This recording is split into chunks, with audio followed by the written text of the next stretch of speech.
I never thought a single dinner conversation could spiral into chaos, but that night changed everything. My name is Ethan, and my marriage with Sarah had always been built on a foundation of love, trust, and shared humor. Or so I thought. The dinner was meant to be casual, a gathering with a few friends, a celebration of a promotion I had recently received, and an evening of laughter. Sarah looked radiant, effortlessly commanding the attention of the room without needing to say much. We sat across from each other at the long table, exchanging glances that conveyed familiarity, comfort, and subtle affection. Everything seemed perfect until I made a joke, one I had thought would be harmless, playful, and maybe even spark some laughter. "Guess I need to confess," I said lightly, swirling my wine. "My body count might be higher than you think." I expected a laugh, perhaps a teasing remark from Sarah, but the reaction I received was far from anything I could have anticipated. The room fell silent, glasses paused midair, and friends exchanged uneasy glances. The joke, intended to amuse, suddenly felt like a bomb dropped on an unsuspecting dinner table. Sarah's reaction was immediate, sharp, and cutting. Her eyes narrowed, and a coldness crept into her voice that I hadn't heard before. "Ethan, that's not funny," she said, her tone carrying a weight that silenced even the boldest conversation at the table. My stomach sank. Humor, which had always been our bridge in tense moments, had suddenly become a chasm between us. I realized then that this wasn't just about the joke. It was about boundaries, respect, and the delicate balance that exists in relationships when past actions intersect with present vulnerabilities. Sarah's reaction was more than embarrassment. It was a revelation of unspoken expectations, insecurities, and perhaps even frustration she had held quietly over the years. Every glance, every twitch of her expression, conveyed a mix of disbelief, hurt, and suppressed anger. I took a deep breath, trying to gauge the room, the reactions, and the unspoken currents flowing through every conversation around us. Friends shifted in their seats, unsure whether to intervene, laugh nervously, or change the topic entirely. I realized that the evening had shifted subtly but irrevocably. The playful, relaxed atmosphere had transformed into a delicate web of tension, observation, and anticipation. I decided to remain calm, letting the tension speak louder than any immediate explanation could. Sarah's reaction had revealed more than just anger. It had exposed an unspoken boundary I had inadvertently crossed. I watched her closely, noting the subtle shifts in posture, the way her fingers tapped lightly against the table, the slight tightening of her jaw. Every gesture told me that this was more than a surface-level annoyance. It was a fracture, small but significant, in the trust and comfort we had built over the years. Friends exchanged uneasy glances, some chuckling nervously, unsure whether to acknowledge the joke or pretend it hadn't happened. The silence grew heavier with each passing second, a quiet reminder that even small remarks can carry enormous weight when they touch sensitive points in someone's life. I realized that the true impact wasn't the words themselves, but the emotional landscape they stirred, a landscape I had underestimated. Sarah finally spoke again, her voice quieter now, but carrying a sharpness that left no room for misinterpretation. "Ethan, do you even realize how that sounds?" she asked, her gaze piercing. The table seemed to shrink around us, as though the world itself had paused to watch this moment unfold. I nodded slowly, understanding the gravity of the situation. It wasn't a matter of anger or judgment. It was about respect, perception, and the invisible rules that govern intimate relationships. I leaned in slightly, lowering my voice so only she could hear.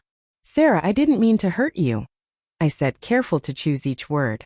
"It was a joke, playful, not serious. But I understand now that it crossed a line." Her eyes softened slightly, a subtle acknowledgement that my words carried sincerity. Yet the tension didn't fully dissipate. The damage, however minor, had already been done. Over the next few minutes I noticed a shift. The room slowly returned to normal, laughter returning hesitantly, conversations picking up again, but the dynamic between Sarah and me had changed. The joke had acted as a mirror, reflecting insecurities, boundaries, and expectations that had remained unspoken until now. It reminded me that intimacy is not just about shared laughter or comfort. It's about understanding, timing, and recognizing the emotional weight words can carry. As the evening drew to a close, I realized that this dinner had been more than just a casual gathering. It was a lesson in perception, empathy, and accountability.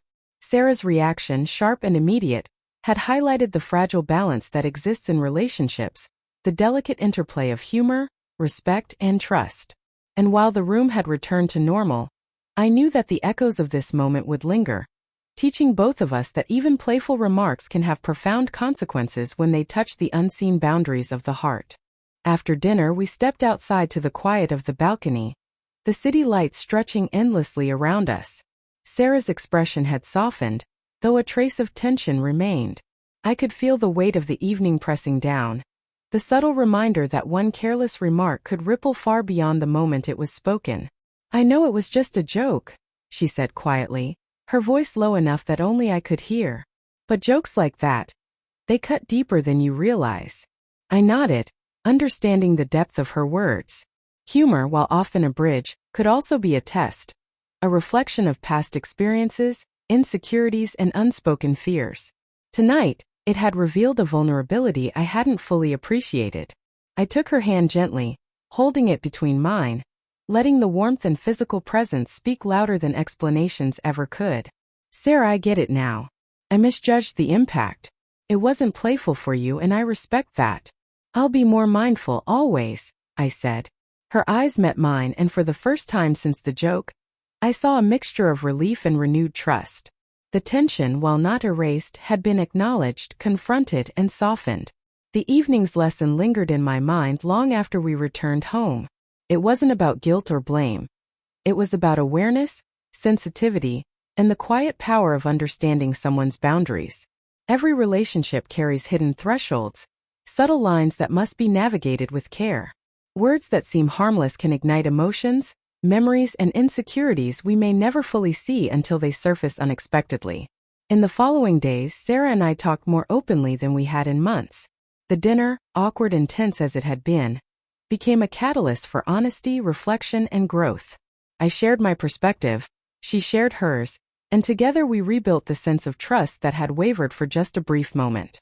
The joke, though small, had unveiled cracks that needed attention, and addressing them strengthened our bond in ways a light-hearted evening never could have foreseen.